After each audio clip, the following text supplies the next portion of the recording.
মেঝেতে বৈঠক ঘরের উঠান পাকা করা, পরীর কর্দমাক্ত পা ফেলার দরুন পায়ের ছাপ সেখানে স্পষ্ট হয়ে উঠেছে, সাথে শাপলার পাপড়ি ছড়িয়ে পড়েছে।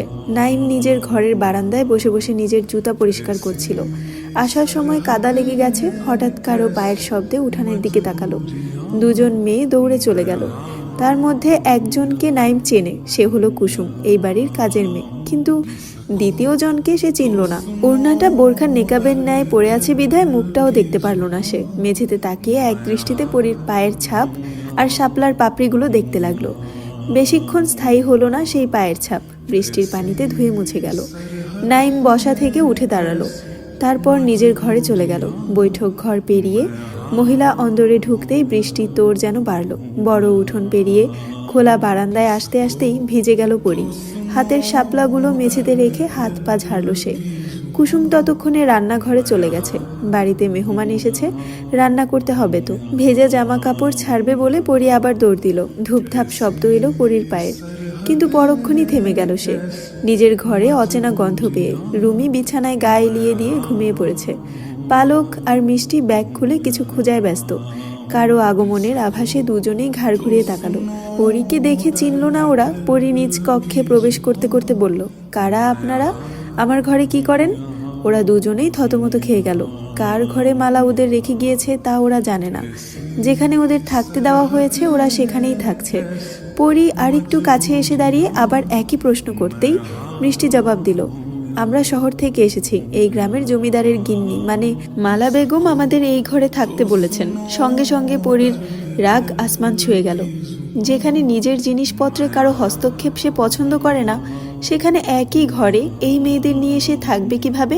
সাথে সাথেই পরী গলা ফাটিয়ে মালাকে ডাকতে শুরু করে দিল, আম্মা আম্মা আম্মা যান, একটু এদিকে আহেন। কিন্তু মালার পরিবর্তে ঘরে এসে হাজির হলো আবেরজান বেগম। লাঠিতে ভর দিয়ে এসে তিনি বললেন, মাইয়া মানুষ, এত গলা বাজাস কেন? তোরে না কইছি, এত চিল্লাস কেন বারবার? পরী দ্রুত পায়ে দাদির নিকটে গিয়ে দাঁড়িয়ে বলল, আমারে না জানাইয়া আমার ঘরে অন্য মানুষ ঢুকতে দিলা কেন? আবেরজান পান চিবুতে চিবুতে বলল, অহনেই তো আইলো ওরা, একটু জিরাইতে দে, তোর মায়ের মেলা কাম এখন, পরে ওগরে অন্য ঘরে দিয়াইব। তুই ভিজা গেছুস, কাপড় বদলা। লাঠির ভরে চলে গেল আবেরজান। মিষ্টি আর পালক লজ্জায় মাথা নুইয়ে ফেলেছে। প্রথম দিনেই এত বড় অপমান মেনে নিতে পারলো না ওরা। মেয়েটা কিভাবে সামনাসামনি কথাগুলো বলে ফেললো? রুমি এতক্ষণ ঘুমাচ্ছিল। পরীর চিল্লানোর ফলে ধরফরিয়ে উঠে সে। পরবর্তী কথাগুলো ওর কানে যেতেই লজ্জা বোধে মাথা নিচু করে ফেলে। এখন ওদের মনে হচ্ছে এই গ্রামে আসাটাই ভুল হয়েছে ওদের। পরী কথা না বলে সামনে পা বাড়ালো। কাঠের সাথে লাগানো আয়নার সামনে গিয়ে দাঁড়ালো। অনেকটা দেখতে ড্রেসিং টেবিলের মতো। তার সামনে কয়েকটা কৌটা আর কতগুলো রং বেরঙের ফিতা। এতক্ষণ ধরে মুখে ওড়না বাঁধা থাকলেও এখন সেটা এক টানে খুলে ফেলল পরী। তারপর চুল থেকে ফিতার বাঁধন খুলতে ব্যস্ত হলো। মিষ্টি আর পালক চোখ তুলে পর্যন্ত তাকাতে পারল না, কিন্তু রুমির ধাক্কায় সেদিকে দুজন তাকালো। রাগ জড়ানো কণ্ঠে পালক বলল, কি হয়েছে, ধাক্কা দিচ্ছিস কেন? রুমি হাঁ করে সামনের দিকে তাকিয়ে চোখ রেখে বলে উঠল, হ্যাঁ রে, এটা কি মেয়ে নাকি কোনো মোমের পুতুল? একটু কি ছুঁয়ে দেখবো? রুমির কথার মানে ওরা দুজনে বুঝতে পারলো না। রুমির দৃষ্টি অনুসরণ করে সামনে তাকাতেই ওদের দৃষ্টি স্থির হলো সামনের আয়নাতে। আয়নার প্রতিবিম্বে যেন একটা পরীর আগমন ঘটেছে। পুরো পুতুলের মতোই লাগছে সামনে দাঁড়িয়ে থাকা মেয়েটিকে। গায়ের রংটা উজ্জ্বল ফর্সা, তার উপর পানির ফোঁটাগুলো চিকচিক করছে। এই প্রথম মেয়ে হয়ে কোনো মেয়ের উপর চোখ আটকে গেছে ওদের। ঘর থেকে কিছুতেই বেরোতে পারছে না ওরা। চুল থেকে বেগুনি রঙের ফিতা দুটি খুলে রেখে ওড়না হাতে পিছনে ঘুরতেই তিনজন যুবতীকে হাঁ করে তাকিয়ে থাকতে দেখে পরী কপাল কুঁচকালো। তবে কিছু বলল না। কাঠের তৈরি আলমারি থেকে নিজের কাপড় বের করে ঘর থেকে বের হতে নিলে পালকের ডাকে থমকে দাঁড়ায় পরী। পালক জিজ্ঞাসা করে বসে, নাম কি তোমার? পরী পিছন ফিরে না তাকিয়েই উত্তর দিল, পরী। অতঃপর ঘর ছেড়ে বের হয়ে গেল। এবার ওদের কাছে সব পানির মতো পরিষ্কার হয়ে গেল। এই মেয়ের কথাই বিন্দু আর সম্পান বলাবলি করছিল। বিন্দুকে সাথে করে নিয়েই ওরা শাপলা বিলে আসে, কিন্তু তার আগেই লতিফ আর দেলোয়ার ওদের পথ রোধ করে। কিছুতেই ওদের এদিক দিয়ে যেতে দিবে না ওরা। সম্পানের অনেক অনুরোধেও লতিফের মন গলে না, কারণ জমিদার কন্যা পরীর কড়া হুকুম, সে থাকাকালীন শাপলা বিলে কোনো পুরুষ আগমন ঘটতে পারবে না। শাপলা বিলে সাঁতার কাটার জন্য কথাটা পরী বলেছিল, কিন্তু তবুও তার সাঁতার কাটা হলো না। শেষে বিন্দু পরীর নৌকায় গিয়ে ফিসফিসিয়ে সলা পরামর্শ করে অনুমতি নিল। তারপর সম্পান নৌকা নিয়ে অনায়াসে শাপলা বিলে বৈঠা ফেলল। পালক ভেবেছিল জমিদার কন্যা না জানি কেমন হবে, কিন্তু সামনাসামনি দেখলো এ তো একটা পুচকে মেয়ে, বয়স 14 কি 15 হবে। এই বয়সের রূপের যেমন তেজ, মেজাজের যেমন ঝাঁজ, সব মিলিয়ে আগুন বলা যায়। মিষ্টি বড় একটা দম ফেলে বলল, এটা মেয়ে নাকি বিছুটি পাতা? এভাবে কেউ কারোর সাথে কথা বলে? শহর থেকে এসেছি, মেহমানি তো ওদের, সেজন্য এভাবে কথা বলবে? তবে মিষ্টির কথা কেউ কানে তুলল না। রুমি চোখ কচলে বলল, এত সুন্দর মেয়ে আমি এই প্রথম দেখলাম। হবেই তো, দেখলি না এই পরীর মা কত সুন্দর?